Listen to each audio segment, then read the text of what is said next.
So I've finally gotten around to creating a video to answer so many of the questions that have been asked about this Greenwich Armour. Frankly, with over 16 million views, I'm a little blown away by the popularity.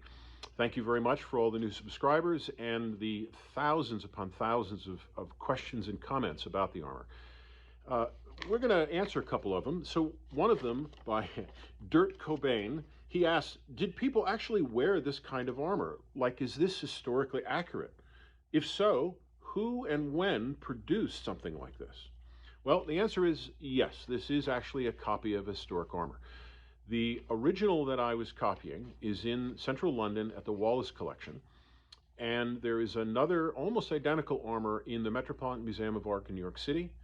There is another upper torso in Chicago, and there are some pieces in the Royal Armory in Leeds. All of these armors have basically the same decoration, is etched into the steel. Etching started at the beginning of the 1500s, and by the end of the 1500s, 1595 is when this armor was produced. The technique was really refined. Now, wasn't really done with acid per se. Many of the pieces on the armor are hollow, so if you were to do it in a vat of acid, you'd have to block up every surface that you didn't want etched. So instead, these were etched with an etching paste, and this paste was made out of salt, copper sulfate, charcoal, and water. The question we had was about padding and do you wear chainmail underneath, or no. By this time period, the late 16th century, you weren't wearing mail under armor. You might have what they call mail voiders, which are just little pieces of mail that were in the gap areas, but the pieces were all padded. So this is all silk satin that is quilted, and there's a little bit of batting, a little bit of padding in there. In this case, it's a wool, thin wool, and you'll see that it hinges. It's also very flexible. So to put the thing on, we'll try to do this on camera by myself. All right, so you got the front and back, and we have a catch over here. That I have to do this. Oops, come on, we'll get it there. There we go. Oh, okay. All right, so I was trying to put this on camera. I'm here by myself, so it's a little difficult. You'll see there's a key slot here on the side. Oops, right here. Key slot here. There's another key slot on this side, and then there's a little spring pin here. So it allows it to snap in and lock, and now it's essentially the front and the back are one piece. It looks like it's tight. I've gained a little weight since we originally produced this, so that's been my goal, is less beer and more exercise. So it should fit really close to your neck, and you can see as I move, it moves. If I turn around, hopefully you're still seeing it. And so all of that movement it's all I need. I have another question that I want to answer, which is Sizzle Corn Dog asks, so how is the neck actually articulated? Is it rails or springs or what? Well, the gorget is articulated by leathers, so meaning there are leathers riveted between the plates. So you'll see there are two rivets right here. That's the base of the central leather, and it is riveted to the underside where you can't see the rivets in this plate, and then this plate, and then this plate. You'll see there's two more rivets here and two more rivets here. That means there's a leather here and a leather here, and the same on the back. So those leathers work like kind of like springs and like stops. So when the gorget is all the way back, the leathers come tight and they keep the plates from being able to gap. When I bend down, those leathers buckle like this, and because the leather is stiff, it wants to spring back. So when it relaxes, it springs the plate back into its original position. That's one style of articulating armor. The other style, or other type of articulation, is a rivet through a hole in through another hole in another plate, and that rivet is set loosely so that those two plates can rotate like this. The third style of articulation is a rivet called a slotted rivet, and the rivet goes through a hole in one plate, and the other plate has a slot, a long slot, the width of the rivet but longer. and then the rivet is set into a washer on the other side of that slot on the inside of the armor. And as you move, those plates can slide along that slot. And many armors have all three of those types of articulation because each one has sort of advantages and disadvantages or limitations that you want to control. So the thing with leathers, if you were to make an entire armor just on leathers, all the plates would want to be kind of flopping apart from one another. So you would put a rivet on one end so that it can hinge like this, and then you put leathers in the middle and maybe slotted rivets on the other side. Now we'll show you the Armet. You'll see all lined with silk satin. Now people have commented, whoa, the padding, it doesn't look like there's much padding in there. Really isn't until sort of our modern fake fighting where people think, oh, we got to put like 2 inches of padding in a helmet. In the Middle Ages, first off, there weren't lawyers suing manufacturers for concussions. They also didn't really know about minor concussions. They were really just trying to make sure you didn't get your head split open or your head lopped off.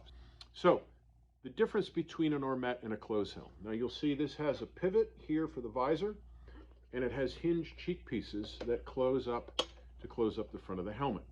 Now, if this were a close helm, the chin part pivots off these same points. Where an Armet, the cheeks open up and the visor pivots separately. So we'll put this on, you open up the cheeks, and it closes. Again, try to do this on camera. Here we go. And now you see that it is attached to the collar. And the other question I get asked is, well, do you have a bearing or what's going on there? No, you can see that it was just a rolled edge, and there's a rolled edge on the collar, and that allows me all the movement I need up and down. And again, it doesn't really affect. If I had lost a little weight like I'm working on, the thing would fit a little better. It is supposed to fit close. My face does look a little full in here again because of too much beer. So we're going to fix that. So now I have the Armet on. You can see I have plenty of head rotation, up and down. I really basically have all the movement that I need. Visor, that's the #1 question. How can you see? I must say, luckily for copy and paste, because I had to answer that question hundreds of times. People went as far as saying, oh, what a stupid design. You can't see anything and you're blind. Well, that's pretty bold considering you've never worn a helmet like this. I can see everything I need to see. Now, the difference between this visor and what the main video that everybody saw, this is the field visor. This is a visor designed for fighting out in the field. The other visor is a jousting visor specifically for jousting. With jousting, I know where my opponent is. There's only one other guy. He's on a horse with a lance. He's over there somewhere, and I just have to keep an eye on where he is. I don't care about anything else outside. I don't care who's over there or over there. I don't care what's down there. I just care about that guy over there.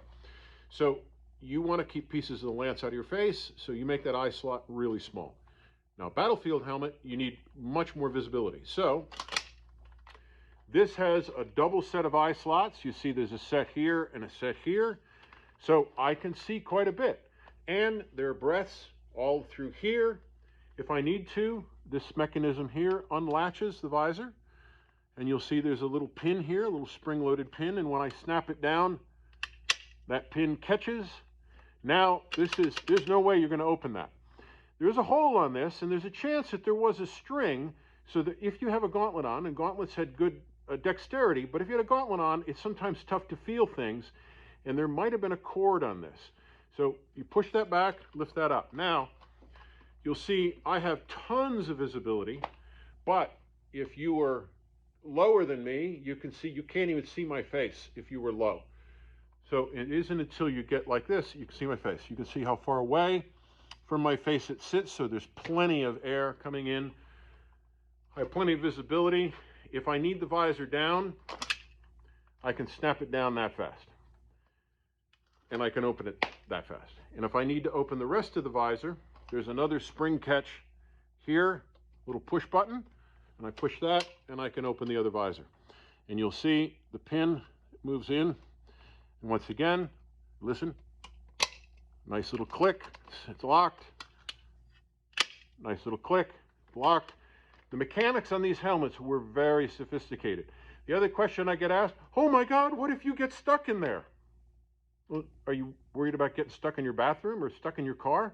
All right, one last thing on the Armet is the visor reinforced. This is another exchange piece.